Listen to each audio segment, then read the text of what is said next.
Welcome, everyone. Welcome to Tech for Senior. This is September the 15th, 2025. I'm Ron Brown. I'll be your host today. Hewie, episode 284. And before you respond to that, please unmute.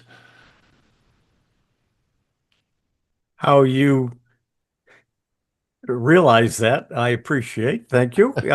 Yeah, we're chugging along every week. But did you know? Here's what you probably don't know. Our channel had 28,000 views last month, and it had 330 new subscribers. That's great. So thanks to Drew, who has the number one video, and and all the subscribers, we're doing very well. Thank you so much, and we're just coming up to 14,000 subscribers. So things are going well. We do appreciate everybody's support. This week also we had a new sort of a guy who's really likes Tech for Senior and gave us a big donation. His name is Christopher Nance. Thank you, Christopher. If you are, I don't know if Christopher's on the show today, but I know he has been on. But thank you so much, Christopher, for that. And just to remind everybody that if you see our video, you like it, and please make sure that you click the like, and subscribing is really important. And we have our coffee fund, which of course is on all the descriptions of all our videos. And if you really like it and made some mark on your life, maybe give us a donation as well. Just remind everybody, of course, that we have a newsletter that comes out twice a week with our award-winning quiz that is in every Saturday. So you'll have fun with that, and you will be. It comes out, as I said, twice a week. And we want to thank, of course, the our sponsors for that, which of course are the Glenora Seniors Computer Club in California. They're of course Geeks on Tour, who are on tour. And the reason Chris has a couple of shows, a couple of videos today for us, but of course they are still in Japan, and it's about 2 in the morning there. So they're in the middle of their sleep. And so that's why they haven't been on the show, but they still are participating and continuing to give us videos of some of which you'll see today. And of course, APCUG, which is another sponsor of our newsletter. So thank you so much. Hewie, let me introduce everybody. Hewie, of course, you had a good WinSig yesterday. So I was there for the early part of it and saw that things went well. Everything was good. Yep, and I've downloaded the video and I got a little bit of editing. Hopefully, I'll have it up on YouTube later today. I'm trying to make a decision whether I should put it on my channel or the Stug channel. I haven't decided yet. I am going to move it off the Central Florida Computer Society channel because it would be the only thing it would be basically on there, except for the main meeting. So I am going to make a change, but I'm not sure where I'm going to put it. All right. Bill James, you're doing well. And I how's the vote new you car put it going? on your channel because the ones that stuck and so on, you got to be a member to see them. And that's not true, but yes, but thank you for the message, and I probably will put it on mine. Okay. And of course, Bill James, how's your new car working? Just fine. Electricity is great. I won't go back to gasoline. Very good. All's Gas going pump well is in my Oklahoma. gas pump is in my gas pump is in the garage. How's that big skyscraper? Is it started yet? You know, as that whole topic has sort of died down. I don't know what's going on with it. They were Hmm. supposed to have a groundbreaking, but I didn't um, see or hear anything about it. Hmm. So I'm Okay. not sure where it's even being built. Hmm. All But I'll right. keep you posted. I'll find out more. Okay. And Mike Leaman from Moncton, New Brunswick. Speaking of cars, how's the truck? Just great. Loving it more every day. It's doing its thing. Matter of fact, they even put some accessories on it that I like so much. My brother likes so much that he wanted the same thing for his 24 model. So, like I say, Temu has been busy. I know, Ron, I know. Ron, I didn't realize you were going to mention about electric vehicles. Now that I'm in an electric Yeah, yeah. vehicle. You got an electric vehicle too, didn't you? We're going all electric, right? You'll probably discuss that at a future date. You'll let us know how things are going. Okay. All right, and that's right. All right, listen, we have to get going with the show because we have a really large show, big show for you today. Lots of fun things to do. The first video I want to play for everyone has to do with Notebook LM. Now, that's going to be a big topic today that I'm going to be discussing. But many of you, I think it was last week or the week before, I showed a video about Windows 10 to Windows 11 and the problems people have and considerations. Well, I put that video into Notebook LM and remade it. And I wanted to show you, and this is right out of Notebook LM. So I did not, you remember that when I was doing the video, I was just talking for the whole video there. It was no graphics. I want to show you what Notebook LM did because I'm going to refer to this video when I'm doing my presentation. So I wanted to play you this short video and just have a look at this and tell me, let's see what it does. Welcome to the Explainer. So if you're one of the millions of people using a Windows 10 computer, you need to listen up because you've got a decision to make and you need to make it pretty soon. Today, we're going to cut through all the techie confusion and give you a really clear, simple guide for what to do next. Okay, let's just start with the scale of this thing. This isn't some small change we're talking about. We are looking at a staggering 700 million users who are still on Windows 10. So if you're one of them, you're definitely not alone, but this change, it is coming for all of us. And here it is, the date you absolutely need to remember. October 14th, 2025. That's the day Microsoft officially pulls the plug on support for Windows 10. It is a hard deadline, and it's what sets this whole conversation in motion. So what does end of support actually mean? Well, your computer isn't just going to stop working on October 15th. It'll still turn on, all your files will be there, but, and this is the huge part, it won't get any more security updates. Think of it like all the security guards for your house just walking off the job. You wouldn't want to live there with the doors unlocked, and trust me, you do not want to be using an unsupported PC on the internet. This brings us to the one single question that changes everything. Can your current computer upgrade to Windows 11? Now, the answer isn't about how old it is or how fast it is. It all comes down to a little security thing called a TPM chip. The easiest way to find out, just run Microsoft's free PC Health Check app. It'll literally tell you in seconds if your machine's good to go. So based on the answer to that one question, you're heading down one of two very, very different paths. If you can upgrade, things are going to be pretty simple.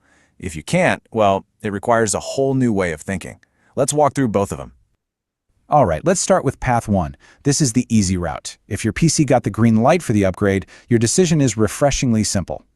If you're on this path, the advice from our source could not be more straightforward. Just do it. Upgrade to Windows 11. It's a better operating system, it's more modern, it's faster, it's more secure. And honestly, the upgrade itself is surprisingly smooth for most people. This quote from our source just puts it all into perspective, doesn't it? See, Microsoft will offer to sell you extended security updates for Windows 10. But the question is, why would you pay money for old software when a free, better version is just sitting there waiting for you? Now, Microsoft actually gives you 3 ways to kind of kick the can down the road, but our source calls all of them bad ideas.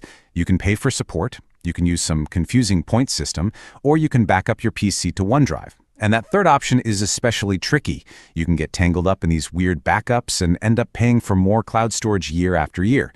The simple fix is just to upgrade to Windows 11 and avoid this whole mess. Okay, so let's talk about path 2. This is for everyone whose computer can't be upgraded. You might be thinking you're kind of stuck, but this is where the advice gets really creative and, honestly, pretty cool.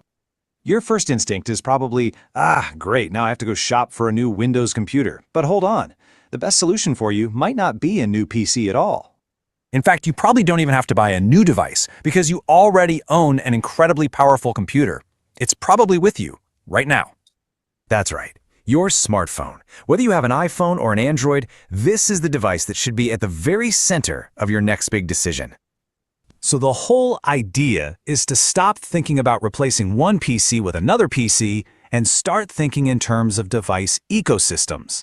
The goal is to find the perfect partner for that supercomputer you already carry around in your pocket. And what's great is how this simplifies your choice down to the basics. If you've got an iPhone, the device that's going to work the most seamlessly with it is an iPad. And if you're an Android user, with a Pixel or a Samsung, your perfect partner is a Chromebook. These pairs are just designed to work together perfectly. Our source material uses this fantastic analogy to explain it. Think about an Android phone and a Chromebook.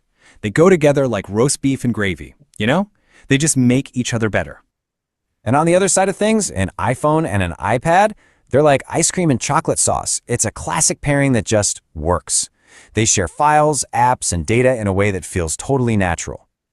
And that analogy just nails the point, right? I mean, you could try to use an iPad with your Android phone, but it's like putting gravy on ice cream. It just doesn't work that well. Sticking inside your ecosystem makes for a much smoother, much more enjoyable experience. So with that October 14th deadline getting closer and closer, let's lock in the key takeaways here. This is the new playbook for how to think about your next computer. Here are the 4 simple rules. 1. That deadline is real. October 14th, 2025. 2. If your machine can run Windows 11, just upgrade. It's the path of least resistance. 3. If you can't upgrade, the very first thing to look at is the phone in your hand. And 4. Match your ecosystem. Pair that iPhone with an iPad or that Android with a Chromebook. Which leaves us with this one last thought. The end of Windows 10 isn't just some technical problem you have to solve. It's an opportunity. An opportunity to rethink what a computer even is. By starting with the device you already use the most, you can turn this frustrating situation into a simple, personal choice that might just make your life a whole lot easier.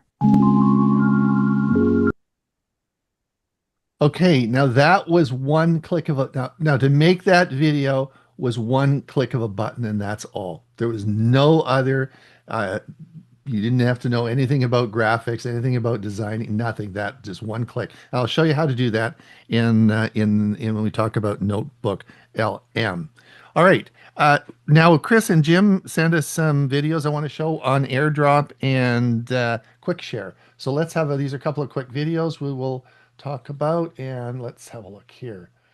Are you an Android user and you want to share a picture with somebody and you wish that you had the AirDrop facilities like iPhone users do?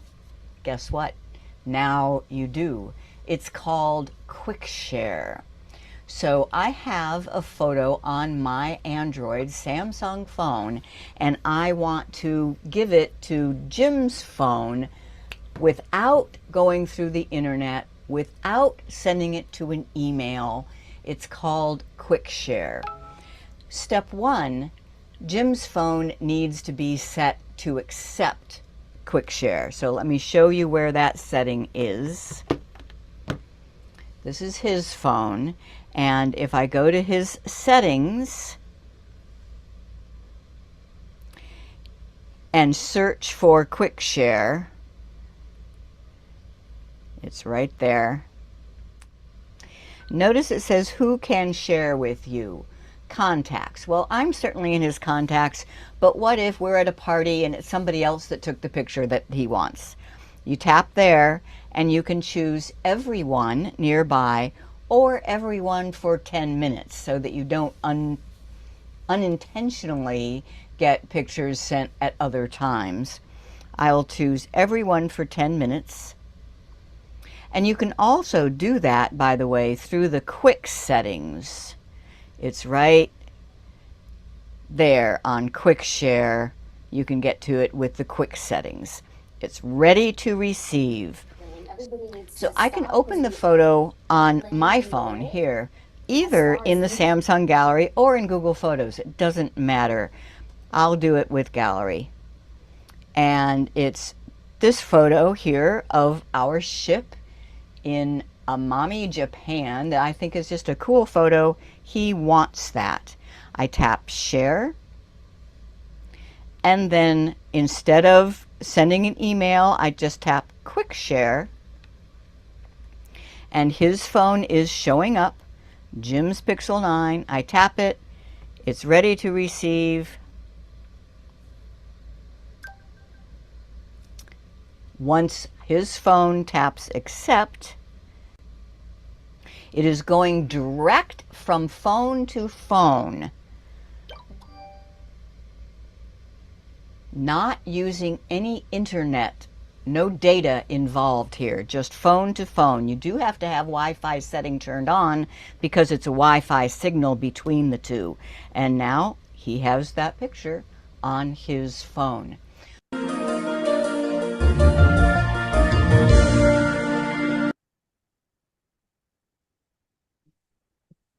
Have you ever been at a party and you've taken a really nice picture of somebody and you show it to them and they say, "Oh, I like that. Can you give it to me?" And this is somebody who you don't know. With iPhones, there is something called AirDrop. You don't even have to get their email or their text number. You can just send it from one phone to another. Let me show you what I mean. So here is my iPhone, and I'm going to take a photo of Jim here. I just open up the camera and I take a photo. All right, what a handsome guy. Nice mustache too. And he sees that photo and says, "Can you send that to me?" My first question is, do you have an iPhone? If yes, then I can send it via AirDrop. First thing is his iPhone needs to be set to receive via AirDrop. So here is his iPhone, and under Settings and General and AirDrop, notice you have a choice: receiving off, contacts only, or everyone for 10 minutes. Now, if this is somebody that you don't know, you would need to put it on everyone for 10 minutes. But I also want you to show you that you can do this in your control center. If you go to your control center and then scroll down, you will see AirDrop. Tap there and you can choose everyone for 10 minutes. So I tap on everyone for 10 minutes. Okay, so now this iPhone is set to receive anything that comes through AirDrop. Now let me show you both of them together. So this is the phone that took the picture. This is the phone that wants to receive the picture. I open the photo and I tap Share, the little square with the up arrow. Then I choose the way to share, and that will be AirDrop. And since this phone turned on the settings, that is that phone. It's Danny's iPhone. And I just tap it, and it is now coming over to this iPhone, and you'd have to accept. And there is the picture that was taken on this phone here. Now, you do have to have your Wi-Fi turned on, but you do not need to be connected to the internet. This is a local Wi-Fi just between this phone and that phone. You do not need an internet connection. It does not use the internet. But I want to show you just one other way as well. Let's say that you don't even know about the setting for receiving. So I'm going to turn that off. I'm going to go to AirDrop and receiving off. Now, no people found over here. But there's another way. I can even open a photo from my Google Photos from years past. This is a fun one. When I was a lawyer, and this is from Google Photos. It's not actually on this phone, but I can tap Share, and I can choose AirDrop. Now this phone won't show up, but what you can do is just, if you're sitting right next to each other, just touch the tops together. That is, I think that is just so cool. Just touch the tops together, and that photo has been transferred to this phone. When you tap Accept, it will now be in this phone's camera roll. And recently added, there is the photo from this phone in my Google Photos to this Apple phone in its camera roll. AirDrop, pretty cool. You can actually use it for things other than photos, but photos is the primary use. I'm Chris Guld with Geeks on Tour, teaching travelers to make better use of their technology since 2004. Well, thanks, Chris. I'm sure she'll watch this on replay. Thanks a lot for doing that. All right, let's get on with Notebook LM. I'm sitting in my RAV4 Prime, going to go on a little holiday, but I'm trying to figure out how to use the adaptive cruise control. I don't use it very often. So I pull out the 800-page user manual, and oh my gosh, I can't go through 800 pages. There's got to be an easier way. Let me show you how I figured out how to do it. All right, I'm now on my Pixel 8 Pro. Let's open up Notebook LM. Let's find it. Here's the familiar Notebook LM. Open this now. And I'm going to go to my user manual. I've got my user manual organized here. And what I'm going to do is I'm going to ask it for adaptive cruise control. Click here. And let's come back up to the start. And here is a comprehensive guide and dynamic radar cruise control with full speed range. Here's all the information I need to tell me how the adaptive cruise control works. Hello everyone and welcome. I'm glad you're here today because we're going to explore something new, and I promise it's not scary. The tool we're going to be looking at is called Notebook LM, and it's made by Google. Now you've probably used Google before, maybe for Gmail, Google Photos, or even just looking things up on the internet. Well, Notebook LM is another free service from them, and it's designed to help you stay organized, learn faster, and save time. Here's the best part. You don't need to be a computer expert to use it. Whether you've been using a computer for years or you're just starting out, Notebook LM can be helpful. Think of it like this. Have you ever wished you had a helper who could read through a big pile of papers and tell you only the important parts? Or maybe you wanted someone to take your recipes and turn them into a shopping list. Or perhaps you got a stack of travel brochures and you love a quick summary of what's included. That's exactly what Notebook LM can do. During our time, I'll explain what Notebook LM actually is, how you can get it, what it costs, how to get started, and I'll share some real-life examples that I think seniors like us will find especially useful. So relax, sit back, and let's take this one step at a time. By the end of this video, you'll see that Notebook LM is like having your own personal assistant right on your computer. All right, here we are in my Chrome browser. Let me show you how to get Notebook LM. Now, when we do bring up Notebook LM, you will be asked to log into your Google account.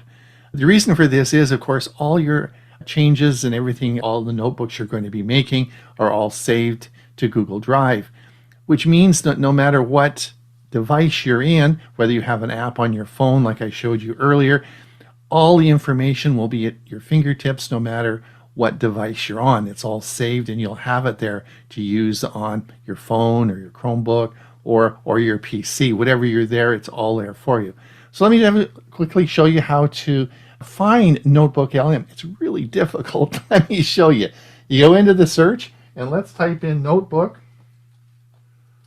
LM. So if you just sign in into your Google account, away you go. One of the things I want you to do, though, what I'd like you to do is to bookmark this site. I think this is important because you're going to be using this site a lot, and I'm going to suggest just bookmark it. So you see this little button here, the little star? Click this and say you're going to bookmark it. I like to bookmark it to my bookmark bar, so it's right up here. I'm going to give it some priority because I'm going to be using it all the time. Say done.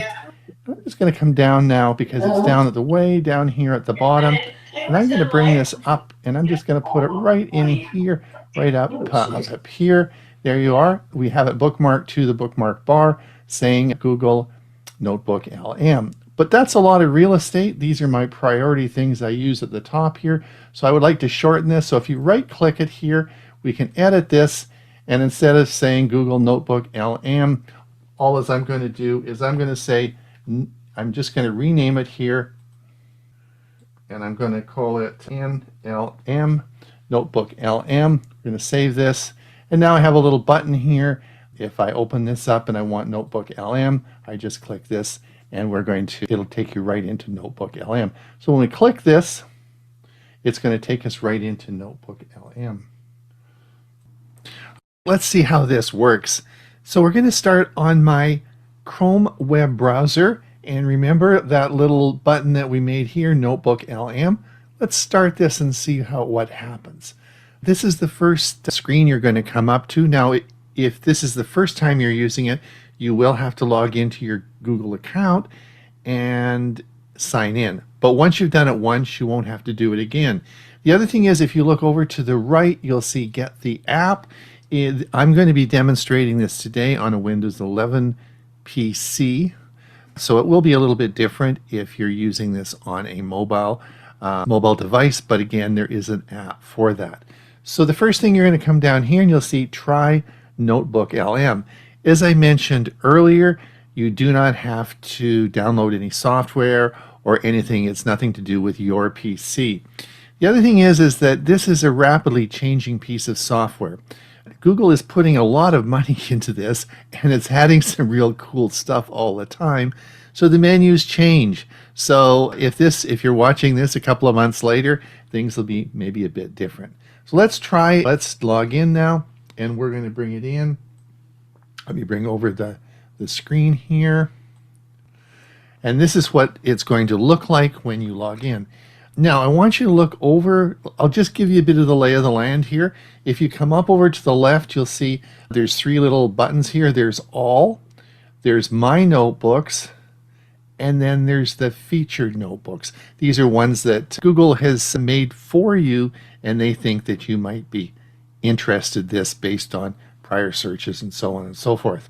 So let's have a look, and I want to just click on the first notebook that was made. This is made for us. This is a feature notebook, and this is the screen that you will have, and this is your working screen. And I want you to show you on the left side here are what we call sources, and these are the sources that are going to be available for you to do what you want to do with whatever your sources are. And we'll talk a little bit about what those could be. But in this case, the sources are all made for you because this is a science fan guide to visiting Yellowstone. So they have all the sources done for you on the left side. Now the center part of the page is something real simple. You just, at the bottom here, you just start typing, and you can type anything you want in here and ask questions, and it will go through all your information here on the left side and it will answer those questions. So and they've made some questions up here for you. How do Yellowstone's diverse geological features? Let's just click this. It's going to search all your information there, and it's going to come up in a second with some information for you. Now, if you look, so here you have, it gives you all the information about Yellowstone's national parks, diverse geological features, and goes on and explains all that. Now the magic, the real magic here, folks, is on the right side. And these are, and this is pretty cool stuff that it will do on the right side. And these are things that you can do with your data. And I'll go over that in a few minutes with you. And this is the magic sauce on the right side in this column. And the features in this column are changing, as I said, because Google keeps adding more and more information. Many years, well, not many years ago, but a long time ago, when Notebook LM started, remember, it was just a podcast. It took all your information and made it into a podcast, and there were two people talking. It was about all it could do at that time, but it was pretty cool. Folks, it's all changed. There's a lot more for you, and we're going to talk about some of that today. So this is your, let's just go back over the lay of the land now. On the left side is sources. In the middle will be your workstation or work spot, and you can choose whatever you want to do. And on the right side, of course, is the magic sauce, and we'll be talking about that. So that's how we start out getting Notebook LM. All right, let me give you a good application for this. Now, you saw that at the beginning of the video. Okay, we're in Notebook LM. We're going to come over to, we could go to all, you see on the tab here, we're going to go to My Notebooks now. And in My Notebooks, you'll see these are all my personal notebooks that I've made. And let's click on RAV4 User Manual. Like, who wants to do a 900-page manual and carry that around? So this is a great application for you. Watch how easy this is. So I made a notebook for my RAV4 user manual. This is so simple. Do you remember this? This interface here. On the left we have sources. In the middle we have our workspace. And on the right here we have the secret sauce, right? So I wanted to make a notebook about my RAV4 user manual, because whoever wants to carry that big manual around? So all as I did in sources, what would be my source? Well, it would be the user manual. Well, how am I going to get that big, thick user manual into a digital copy? Well, I just went to Toyota Canada, went to support, and they've got all the manuals there. So when you, and all I had to do, if you look at sources, it says add a source, right? So click this, and this brings up this menu. So you can upload a source. So all I have to do is click this, and I can upload the PDF file from Toyota Canada right into Notebook LM. And that's what you see over on the left there. Now, what other types of things can you upload? Well, if you come down here on the left, you can see you can upload Google Docs, Google Slides. You can also upload websites. Yes, you can take a website, or YouTube videos. We'll talk some cool stuff about that.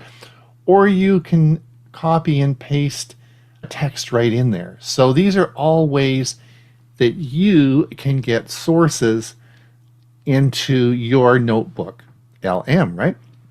So all as I wanted for this one was I just wanted my user manual in so that I could bring it up and I could search quickly and find out exactly how to do something.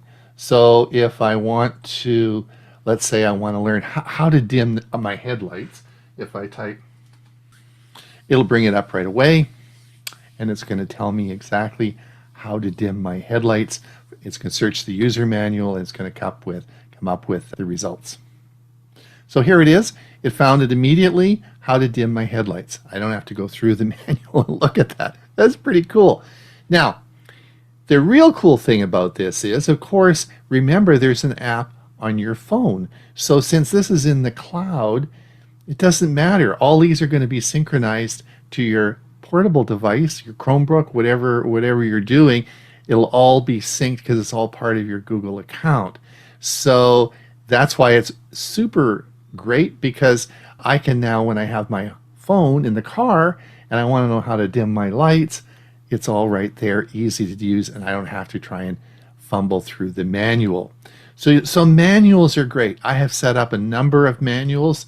If we come back here now, let's come back. The other one I did is my camera. I have a EOS M200 digital camera that I use, and that's what I'm using for this presentation. I use it in the studio, and it has a manual that goes with it, and I'm always looking up stuff in there, and it's super easy. And again, I just imported the PDF file. Just a note I remembered to tell you about sources. It was interesting, but you cannot put a spreadsheet in sources. So that was an interesting one, but there is no ability to upload a spreadsheet into Notebook LM. Well, what I did was I was trying some different things with health data, and I saved it as a CSV file or even save it as a PDF, and then you can upload that into Notebook LM. All right, that's basically that's how you get started. Let's continue on. All right, let's start a new notebook, and I'll show you how this might work. I'm going to come over on the left-hand side. We'll click here, and we're going to come back, and I'm going to click this little button here, create a new notebook. So we don't have an idea what we want to talk about, so we don't have any sources, though. So we're going to come up to the right side here, and it says Discover Sources, and it says, what are you interested in? Okay, I've typed in now, I am a senior with a spouse with mobility problems and would like to take a Mediterranean cruise. All right. Now I'm wanted the sources. I could have some predetermined brochures or stuff that I'd collected on the web, and it could be in Google Drive. I could add that, but we're going to get it from the web, and I'm just going to submit. And now Notebook LM is going to go onto the web, and it's going to create all our sources on the left side for us. And here they are, and you can select the sources. All right, I'm just going to import them all for sake of speed, and it's just going to add them all to the left side, so you don't have to go out and find all your sources. Now it's going to create an accessible cruising seniors guide. So let's ask it what cruise line it would recommend.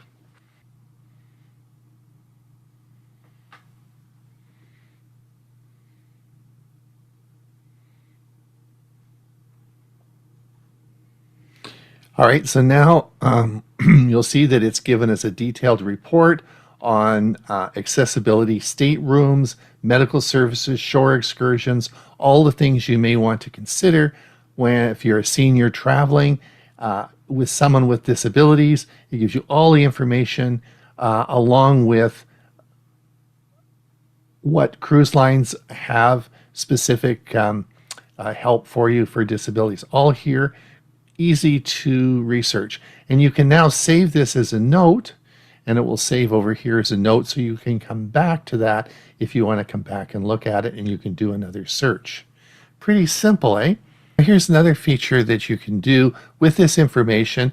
If we come over to the magic sauce on the right here, and we look down and we look at reports, we can create a briefing doc. All right, now if we created a briefing doc, suppose you were a travel agent and you wanted to put a letter out about cruising with disabilities, you just create this, and I've already done this. It took a few seconds to do. And here is your briefing doc, and it gives you all the information about traveling with someone with disabilities. All done there, and you can use this in your newsletter, or if you're publishing some information about traveling with disability, it's all here for you. It's that simple. Before I show you one more interesting feature about Notebook LM, I would encourage you to spend some time and look on YouTube. There's hundreds of videos about all the many features of Notebook LM. Keep exploring, and you'll have a lot of fun with this. And remember, there's 3 things that you have to remember. It's free. It's simple. You should not be scared about AI. This is really simple stuff to do, and there's a lot of value in it, particularly for seniors. So I would really encourage you to keep learning this, and it is a great free program. Let me just show you the last feature. I found this so cool. I want to just bring up this notebook here. And this was about a video that I made 2 weeks ago, and it was about frustration around Windows 10 to 11. And this is the video that I made and published, and it was about 20 minutes long.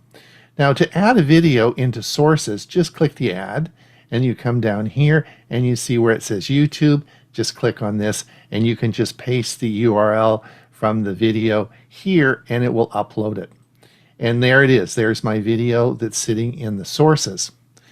And I could have done a lot of searching and stuff with it, but I came over here and there's a video overview.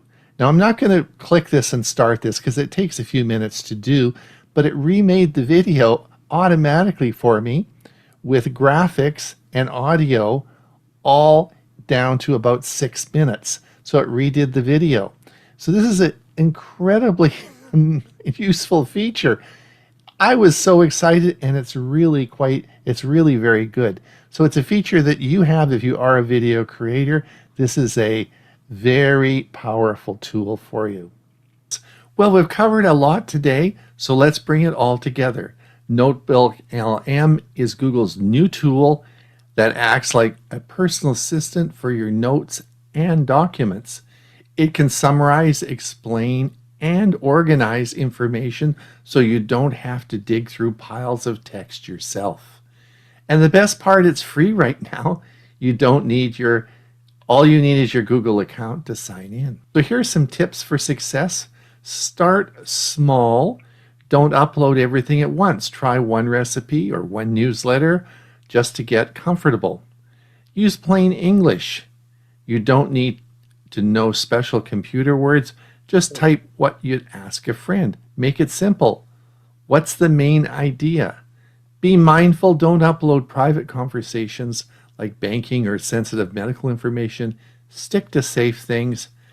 Practice. The more you use Notebook LM, the more natural it will feel, just like learning to ride a bike.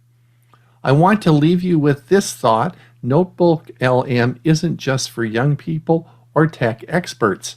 It's a tool that you can help all of us save time, stay organized, and maybe even have some fun along the way.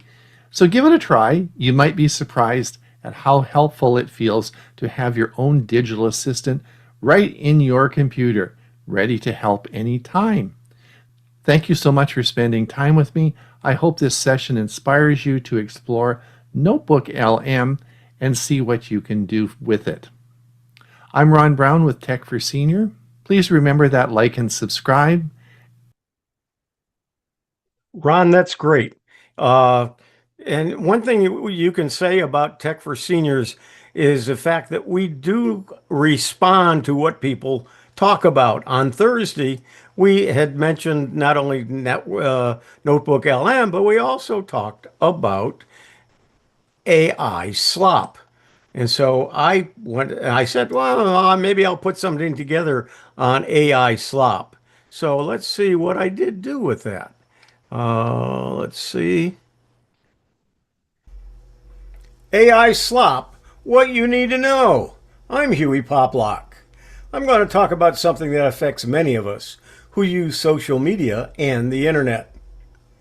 We are going to discuss AI Slop, a term you might not have heard before, but something you've likely encountered online. Let's start by looking at what we'll cover today. I've organized our discussion into these key areas. Many of you use Facebook or other social media regularly. This information will be directly useful to you. What is AI Slop? How to spot it? Some real examples. Why you're targeted and how to stay safe. Let's start with the basics. What exactly is AI Slop? AI Slop is essentially junk content created by artificial intelligence. Think of it like spam email, but instead of just text, it includes fake images, videos, and stories. The word slop comes from the idea of feeding pigs. It's cheap, low-quality content thrown together quickly. Studies show that AI-generated fake content has increased by over 900% this past year. Much of this content specifically targets older adults on platforms like Facebook. You know, you can sometimes tell when an email is spam. AI Slop is similar, but it's getting harder and harder to spot. Now, let's look at the different types you might encounter. Fake news, stories that sound believable but are completely made up.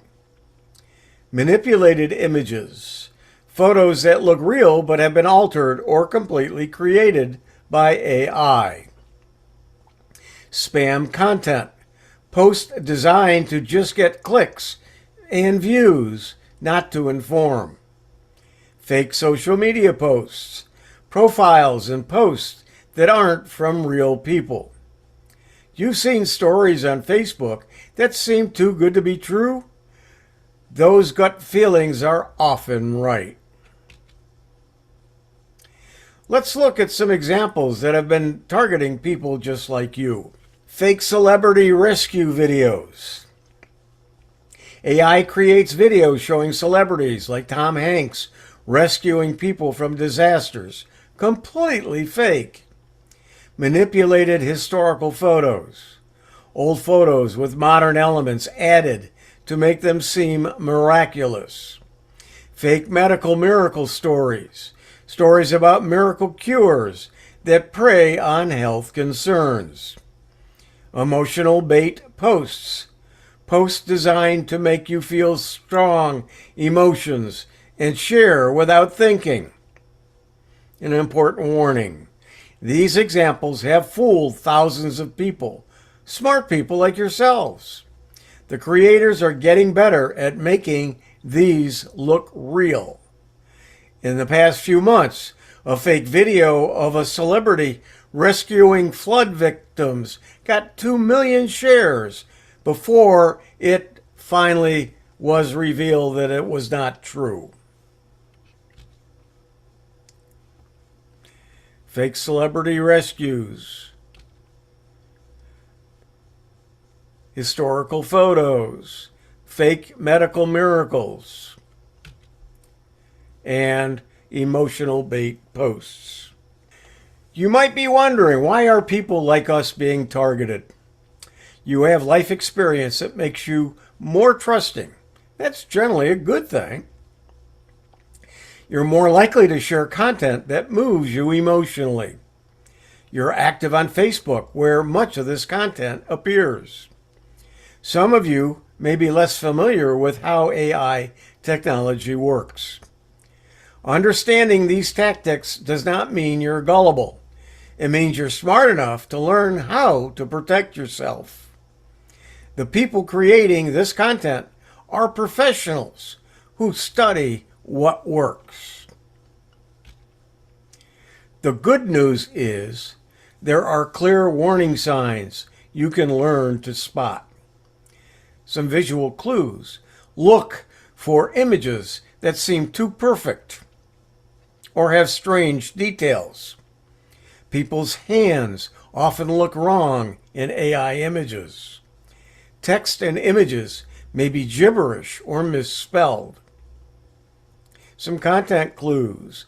Extreme emotional language designed to make you angry or sad. Stories that seem too amazing to be true. Poor grammar or awkward phrasing. No clear source or author listed. So here's a memory aid. Remember the acronym STOP. STOP. S, source unclear. T, too emotional. O, obviously fake details. P, poor quality. Now, let's talk about what you can do to protect yourself. Some key points before sharing. Pause and ask yourself, does this seem believable? Check to see who posted it originally. Look for verification from news sources you trust. Safe browsing habits. Don't click on suspicious links. Be extra careful with posts that ask you to share immediately. When in doubt, ask a family member or friend. Perform settings. You can adjust your Facebook settings to see fewer suggested posts. Report suspicious content when you see it. If something seems important enough to share, it's important enough to verify first. Let's talk about some specific tools that can help with verification. Fact-checking websites, Snopes.com, great for checking viral stories. Factcheck.org focuses on political claims. Your local news station's website is another place to check. How to report. On Facebook, click the three dots, select Report Post. Don't feel bad about reporting. You're helping others. Some browser tips. Right-click on suspicious images and select Search Google for images to see if it's been used elsewhere. Reassurance. You don't need to become a technology expert. Just knowing these few resources puts you ahead of most people. Here are some scenarios. Emotional rescue story with perfect AI-generated image. A medical miracle claim with no source. Celebrity endorsement that seems suspicious. Do you see warning signs? Well, think about what you would do before sharing. Let's take a look at these. Scenario 1. Breaking. Tom Hanks saves entire family from house fire in Ohio. Neighbors say he appeared out of nowhere and carried all 5 people to safety. Local fire chief calls it impossible for one man, but security footage doesn't lie. Share to honor this hero. It's AI slop. Red flags, extreme emotional language, impossible physical feat, pressure to share immediately, and vague location details. Scenario 2, medical miracle. Doctors hate this 87-year-old grandmother's simple trick. She reversed her diabetes in 3 days by using this one weird ingredient from her kitchen. Big Pharma doesn't want you to know. Click here before they take this down. It's also AI slop. Red flags. Doctors hate. That's clickbait. Impossible timeline. Conspiracy theory. Urgency pressure. No medical sources. Scenario 3. Amazing photo from 1943 shows soldiers helping build the Golden Gate Bridge during World War II. This incredible act of service was hidden from the history books. My grandfather was there and confirmed this really happened. Like and share to honor our veterans. It also is AI slop. Red flags. Historical impossibility. Golden Gate Bridge opened in 1937. Hidden from history conspiracy. Unverifiable personal anecdote. Local news. Local community center offers free computer classes for seniors. Channel 7 News reports that the Riverside Community Center will be offering free computer literacy classes every Tuesday starting next month. And it gives you some information about it. This is a real example. It's legitimate. Some good signs. Credible news source. Specific verifiable details. Realistic scope. Clear contact information. No emotional manipulation. Let's take a look at some examples of AI slop. Remember I mentioned about fingers and hands. Too many fingers, too many hands, too many arms. Here's a couple of more. They're humorous but glaring examples of AI slop. Here are some others. And some more. Let's review the key points to remember. When in doubt, don't share. Check the source before believing or sharing. Trust your instincts. If something feels off, it probably is. It's okay to ask for help verifying information. Report suspicious content to help protect others. You now know more about AI slop than most people online. Being cautious, you're not just protecting yourself, you're helping stop the spread of misinformation. Remember, being skeptical doesn't mean you're being cynical, it means you're smart. AI slop, what you need to know. I'm Huey Poplock. Thank you. Thank you, Huey. That's great. Before we move on to the music segment, I'm just going to say goodbye to our YouTube following. Thank you so much for coming. If you want to pop over and participate in the Q&A, you're most welcome to do so. Take it away, Mike. I'm going to just stop the live stream now. Unmute myself, that would work better.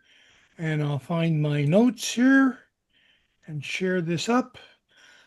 So, notable music events for today, September the 15th.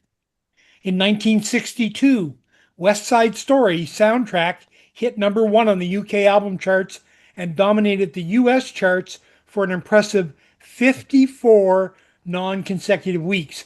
And you'll notice I've included my source, so this is not AI slop. The Four Seasons began a 5-week run at #1 with the US Billboard Hot 100 with Sherry. 1965, Otis Redding released the soul classic Otis Blue, which topped the Billboard R&B charts and reached #6 on the Hot 100. It's now considered one of the greatest soul albums ever. Helen Reddy reached #1 on the US singles charts with her rendition of Delta Dawn. 1979, Led Zeppelin debuted their album In Through the Outdoor, which began a 7-week run at #1 on the US Billboard 200. It also hit #1 in Canada, New Zealand, and the UK. Huey Lewis and the News unveiled Sports, their 3rd studio album.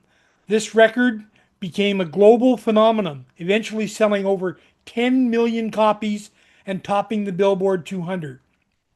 1990, George Michael's 2nd album, Listen Without Prejudice, Volume 1, reached #1 on the UK album charts. A remastered version of Steve Miller Band's The Joker hit #1 in the UK, originally released in 1973.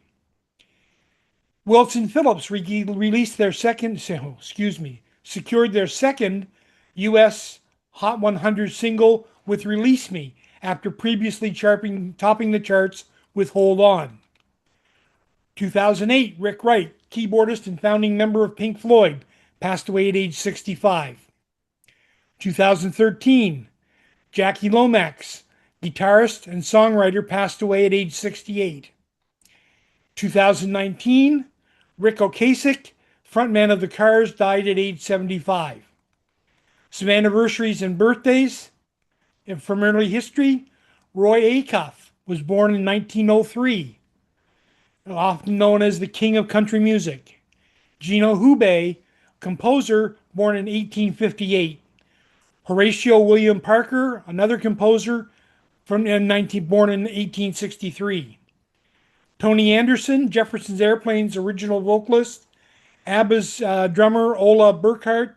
Michael Dodge, Crash Test Dummies drummer. And Michael Thompson, Franz Fernand drummer, also born on this day.